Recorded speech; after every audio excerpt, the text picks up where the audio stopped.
Okay, so first you're going to cut your slots with your biscuit joiner. You can also use a table saw or a router. Table saw obviously is a little more dangerous, especially with a drop cut, stop and start cut, and you obviously want to do it before you assemble the table. And you can also use a router with a guide, but I like to use the biscuit joiner. It's definitely a little faster and easier and safer.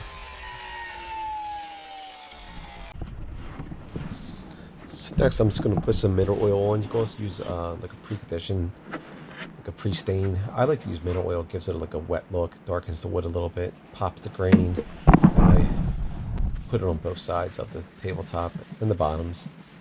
And then I will use Osmo as my finish. But right now I'm just putting some mineral oil on both sides just to make both sides look good. And also it helps protect the wood. So the next step is to use the combination square, and I'm going to space out my frame with the edge. It should be approximately about 1 inch on all four sides. So I'm using two different combination squares for this. I think the ends were a little bit like 1 1/4 inch. So this is what I'm doing now.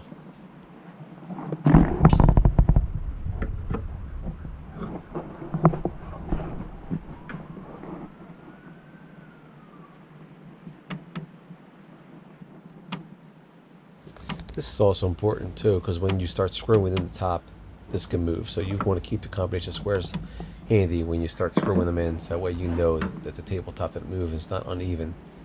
Um, so that's why I use these. I use two different ones because it makes it easier, because the ends sometimes and the sides could be a little different spacing, depending on how you finish your top, cut it, and mill it up.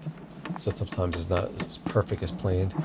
So that's what I'm doing now. So this step is pretty important. You don't want a wonky looking table or a lopsided looking table.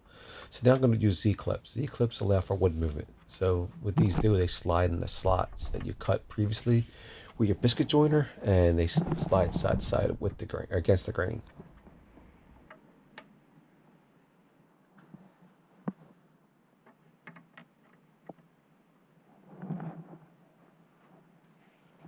So next I use a self-centered drill bit, and I just pre-drill holes.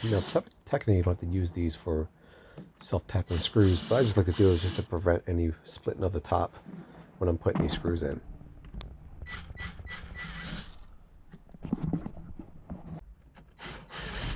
Okay, so sorry for the light in here. The door's open, so there's a glare. So here you're just going to screw in. Now you can also hand tighten these, which I sometimes like to do, but I just go very slow and just take my time and don't over tighten.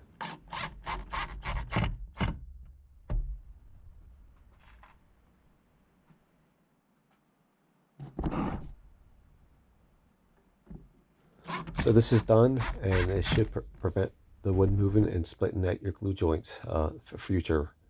Thanks for watching.